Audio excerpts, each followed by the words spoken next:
Dituding mengandung unsur provokasi, sebuah cosplay tikus berdasi dilarang tampil saat pelaksanaan pawai atau karnaval Agustusan di Bangkalan, Jawa Timur. Alhasil, larangan ini pun mendapat sorotan tajam usai viral di media sosial.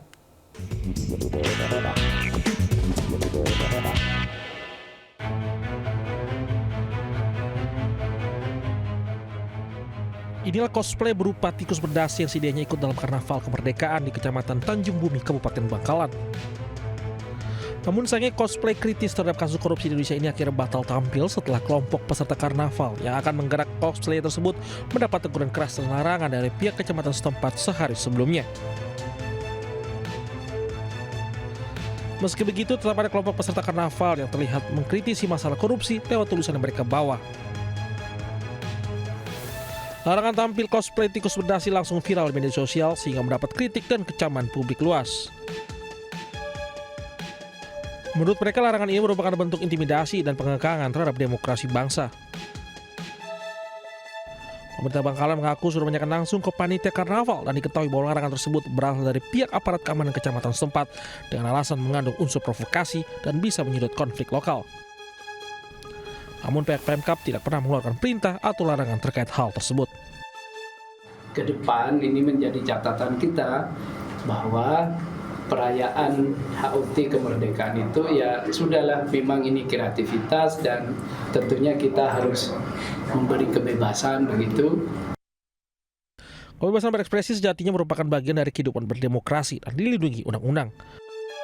Namun tentunya sebaiknya disampaikan dengan cara yang santun dan tepat sasaran. Dari Bangkalan, Jawa Timur, Taufik Syahrawi, iNews melaporkan. Seekor macan tutul nyasar dan terjebak di ruang Balai Desa Kutamandarakan, Kabupaten Kuningan, Jawa Barat. Keberadaan satwa dilindungi tersebut membuat warga yang penasaran berbondong-bondong datang. Kita penampakan macan tutul di Balai Desa Kutamandarakan, guys. Warga desa Kutamandarakan, Kecamatan Maleber, Kabupaten Kuningan, Jawa Barat dibuat heboh dengan keberadaan seekor macan tutul yang nyasar ke balai desa. Kehadiran satwa dilindungi tersebut diketahui seorang perangkat desa yang hendak bersih-bersih. Macan tersebut awal mulanya terlihat di ruang depan kantor. Lantaran takut dan kaget ada tamu tak diundang, ia langsung menutup pintu dan mengabarkannya ke warga sekitar. Kabar mendadak itu langsung menyebar dengan cepat hingga mengundang perhatian warga. Gudang, pas dia mau masuk ternyata ada macan. Macannya lari ke gudang, terus si orang yang mau kerja itu lari keluar. Jadi pas udah ketahuan si gudang itu langsung ditutup. Belum diketahui dari mana macan tutul tersebut berasal. Namun jajaran polisi diterjunkan ke lokasi untuk menjaga kondisivitas dan tidak mengganggu proses evakuasi. Dari Kuningan, Jawa Barat, Miftahudin, iNews melaporkan. Balai Karantina Hewan Ikan dan Tumbuhan Lampung Satpel Bakauheni melepas liarkan ribuan burung tanpa kelengkapan dokumen. Berbagai jenis burung dilindungi asal Sumatera rencananya akan diselundupkan ke Pulau Jawa. Upaya penyelundupan berhasil digagalkan anggota KSKP Bakauheni.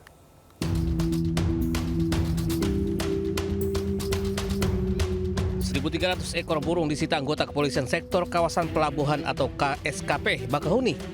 Burung-burung tanpa dokumen sah ini dibawa dari Kayu Agung, Sumatera Selatan dan akan dikirim menuju Kampung Rambutan, Jakarta Timur.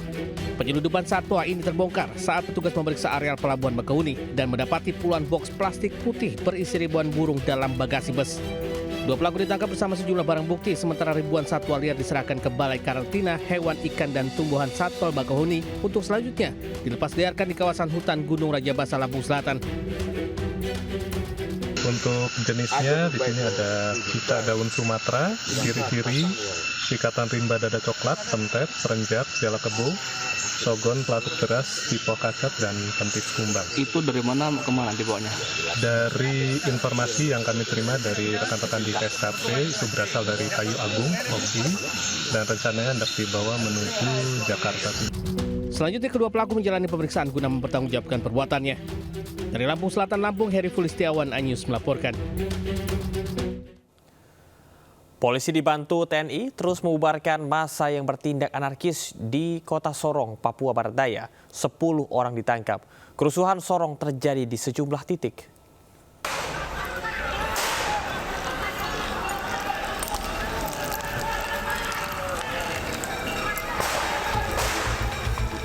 Demo massa di Kota Sorong berujung ricuh. Aparat gabungan TNI Polri masih berupaya memukul mundur massa. Massa menyerang aparat dengan batu dan kayu serta tembakan gas air mata. Sedikitnya ada 6 titik yang terjadi aksi blokade jalan dan aksi anarkisme.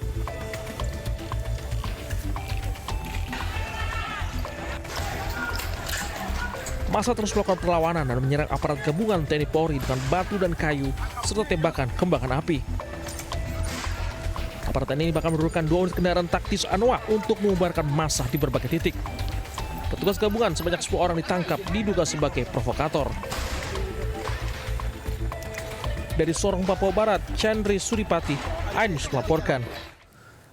Kericuhan kembali warnai unjuk rasa di depan gedung DPRD Medan, Sumatera Utara. Massa dan polisi terlibat saling dorong dan berakhir bentrok.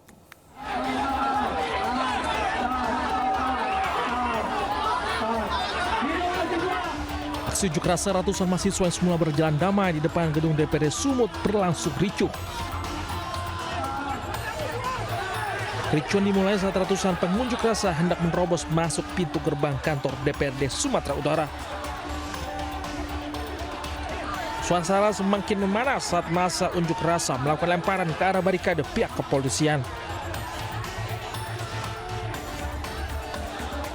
Ratusan petugas kepolisian yang berjaga pun akhirnya melakukan tindakan represif dengan membubarkan aksi pengunjuk rasa. Bentrokan antar mahasiswa dengan polisi pun tak dapat dihindarkan. Massa unjuk rasa terus melakukan pelemparan ke aparat kepolisian.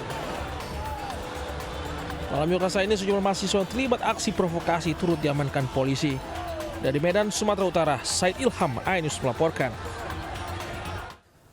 Kericuhan mewarnai unjuk rasa ratusan warga Kecamatan Kerangkeng, Kabupaten Indramayu, Jawa Barat di depan sebuah pabrik sepatu.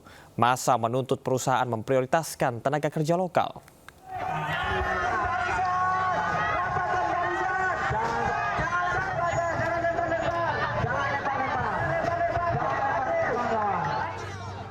Unjuk rasa dari Aliansi Masyarakat Sekecamatan Kerangkeng, Kabupaten Indramayu di depan PT Sunbreak Lestari diwarnai kericuhan.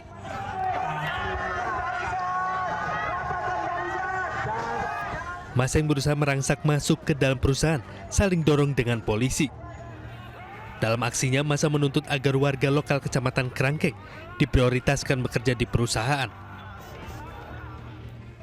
Selain itu, massa juga menuntut transparansi penerima pekerja baru serta menghapus pungutan liar.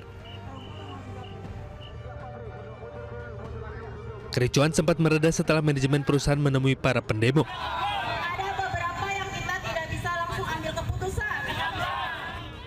Namun massa kembali kecewa setelah perwakilan perusahaan ternyata tak juga memberikan kejelasan terkait tuntutan mereka. Iya, jadi sebelum ini kita menerima banyak laporan terkait para pekerja lokal ini ditolak karena tidak punya skill, harus MCU, tidak bisa bahasa Taiwan. Nah, makanya kita tuntut agar tidak ada persyaratan yang tidak masuk akal seperti itu. Massa pun mengancam akan menggelar unjuk rasa jilid 2 jika perusahaan tak mengabulkan tuntutan mereka. Dari Indramayu, Jawa Barat, Toy Iskandar, iNews melaporkan. Sempat melarikan diri selama 3 bulan, 2 pelaku pencurian sebesar 750 juta rupiah di Kabupaten Sarolangun, Jambi berhasil ditangkap oleh polisi. Otak pencurian ditembak karena melakukan perlawanan saat hendak ditangkap.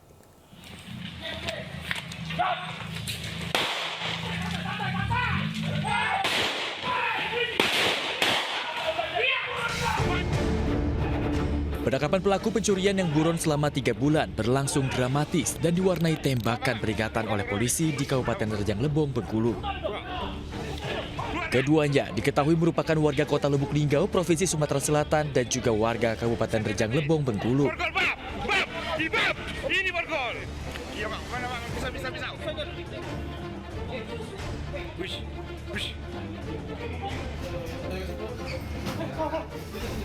Sini aja, dudukkan.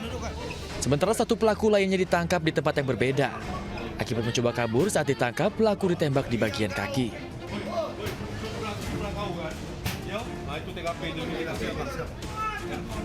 Pelaku mencuri uang sebesar 750 juta rupiah dari dalam mobil korban di Kelurahan Sukasari, Kecamatan Sarolangun. Korban telah diikuti sejak dari bank. Santai, Be.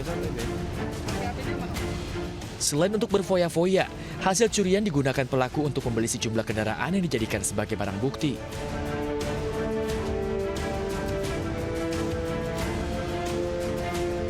Kedua pelaku dibawa ke Polres Sarolangun. Polisi juga masih menyelidiki kemungkinan adanya pelaku lain. Akibat perbuatannya, pelaku terancam 7 tahun penjara. Dari Kabupaten Sarolangun, Provinsi Jambi, Ridho Habibullah, A-News melaporkan. Informasi tadi sekaligus menutup jumpa kita di Lintas A-News pagi hari ini. Pemirsa, berita-berita tadi juga dapat Anda baca selengkapnya melalui portal okezon.com. Saya Camar Haenda pamit undur diri. Selamat pagi, selamat beraktivitas. Wassalamualaikum warahmatullahi wabarakatuh.